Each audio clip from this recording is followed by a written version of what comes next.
Every time you put on a new trade, you have the best of intentions. We all do. That's what us traders count on. We pick a stock that we think might go up. We put on a strategy that has decent metrics that we think should be profitable if the stock does go up. But then what happens? The stock drops. What do? Every trader has losing trades. I've been trading for over 35 years. I've never met a trader who's never had a losing trade. Nobody has all winners. Okay, unless they trade once, it's a winning trade, and then they never trade again. But I have losing trades, and if you're just starting out, be prepared to have a couple losing trades. But what do you do with a losing trade? Well, there are four choices, I think, that you have as you go into this. For just running them down really quickly. You have a losing trade.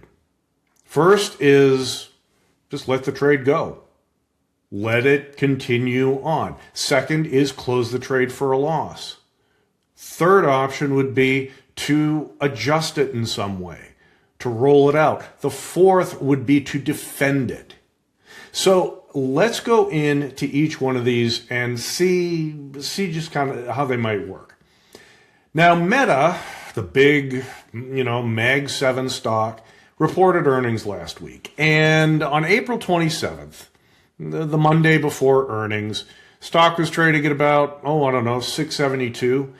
And if you were bullish on Meta, and you might have been, there's no reason why you wouldn't have been. It's a big, big software company, has AI exposure, all sorts of things to all sorts of businesses it could profit from. Why not be bullish? Well, it turns out that the stock collapsed a few days later on earnings. Okay, earnings came out and it dropped. Now, I know back on April 27th that I could have sold the June 625, 630 put spread. That is selling the 630 put and buying the 625 put against it. And it collected about $1.60 credit. I just know that. Okay, I've been watching this stuff, and I was watching Meta, and I know the credits those spreads were trading for. So let's go back now. So if I sold that 625, 630 put spread, the stock right now is at 612. Ouch, that's a losing trade. Okay, both options, both those puts are in the money. It's a losing trade. What are my choices? Let's go down that list and apply each one. Let's take a look at the value of that trade right now. Meta right now trading at 612 and change. That 625, 630 put spread is now worth about $2.97, about let's say $3. So it's a losing trade. If I sold it for $1.60 and it's worth $3 right now, I'm down about $140. I don't like that. Okay, losing trades stink. I get it, but it's part of the business. So what do I actually do with this? Well, if I decide to hold it, and why would I hold it? Well, there are 45 days left until expiration of this spread. I have over a month for Meta to potentially rally back and turn this losing trade into a winner. That's possible. How would I decide whether to do that or not? Well, what I do is I'll look at, let me switch this over. What are these columns? From the probability of being out of the money to the probability of touching. What does that mean? 78%. Let's look at the probability of touching that 630 strike. 78%. What that number means is there's about a 78% probability that at some point between now and 45 days, that Meta will go from 612 up to 630. It will touch that price. And if it does touch that price, two things could happen. First of all, that put spread will become cheaper. By how much, I don't know.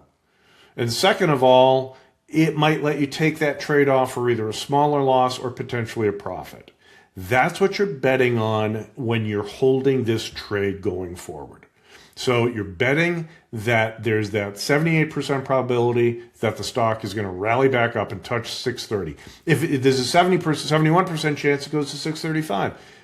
65% chance it goes to 640, touches 640. Great. If that happens, it's about 2/3 chance, that could potentially turn this losing trade into a winner. So that's option one.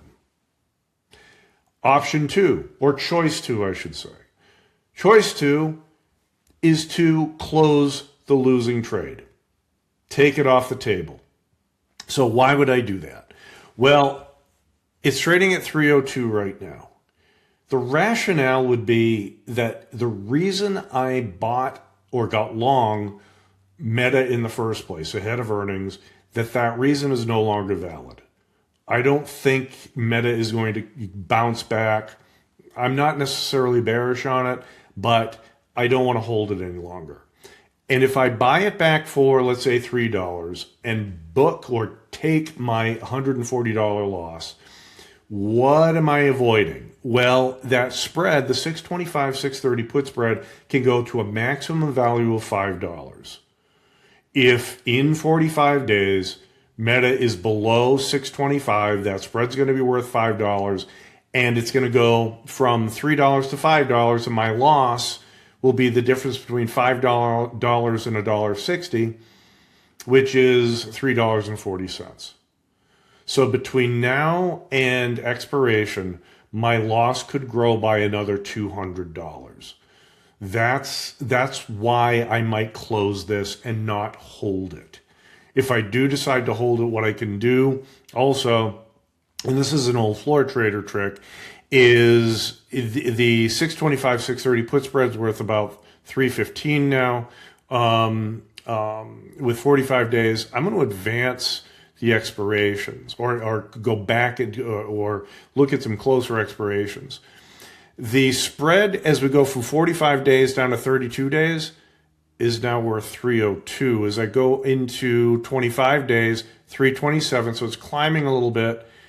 18 days, it's now 315. So if I decide to hold this or close it, it's really, you have some time with this trade.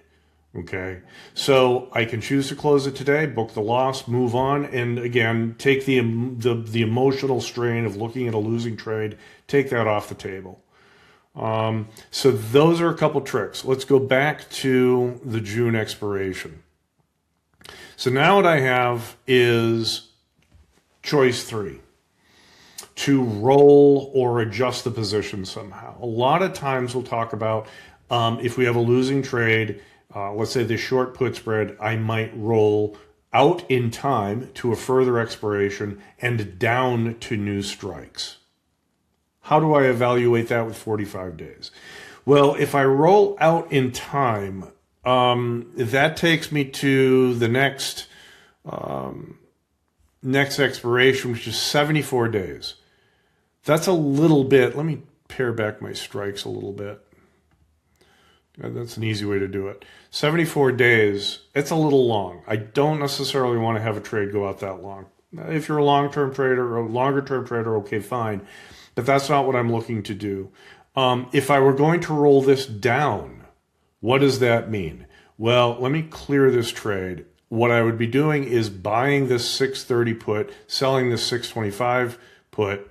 This closes the trade. And let's say I wanted to reestablish for another short put spread.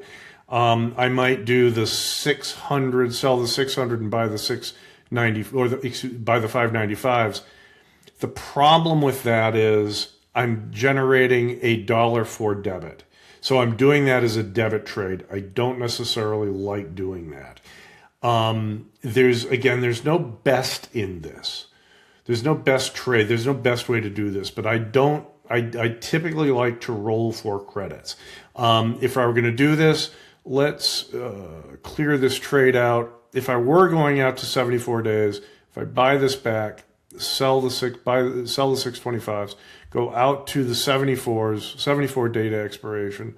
If I were going to sell the 600 here and buy the 595 put there, still doing it for a debit. I don't love rolling when I still have 45 days to go.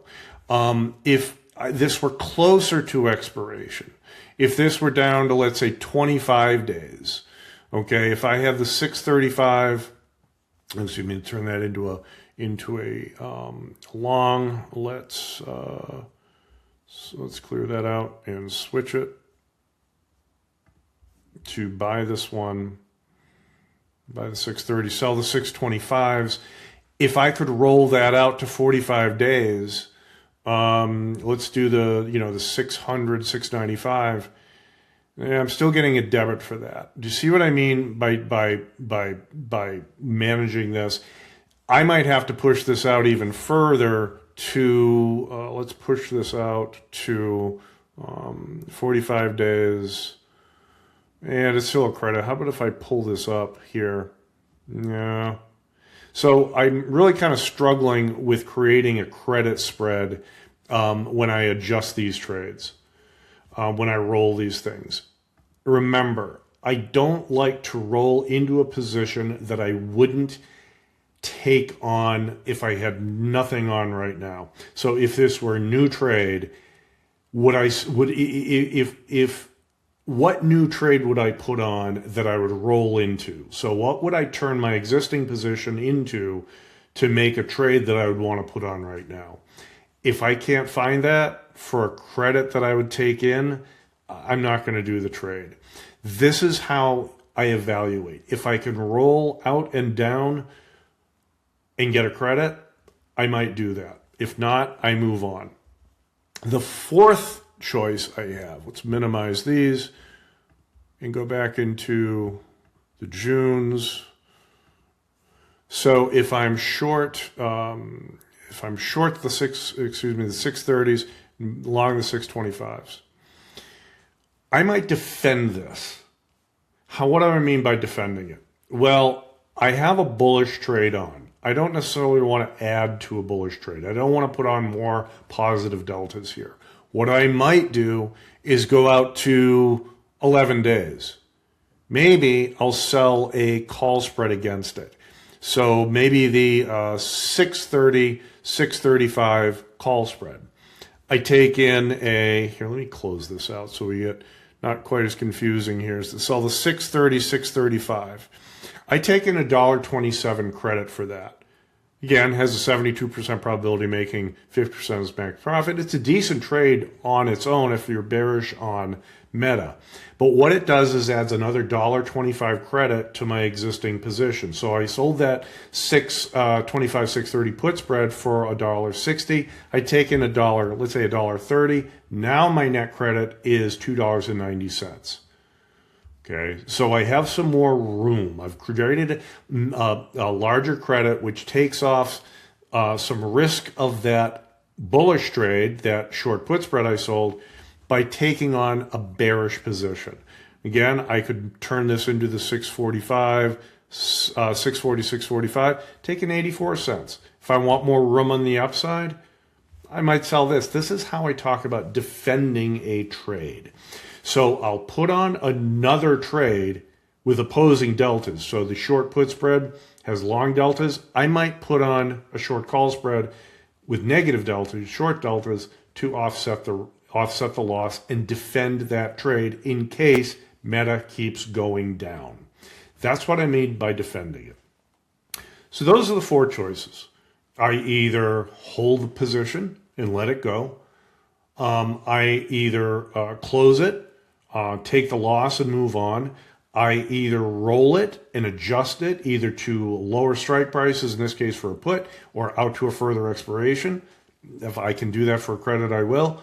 Or I'll defend it by putting on a new trade that has opposite deltas of the original trade and has decent trade metrics in and of itself. Is there a best choice? No. No. There is no, I will always do this or I will always do that.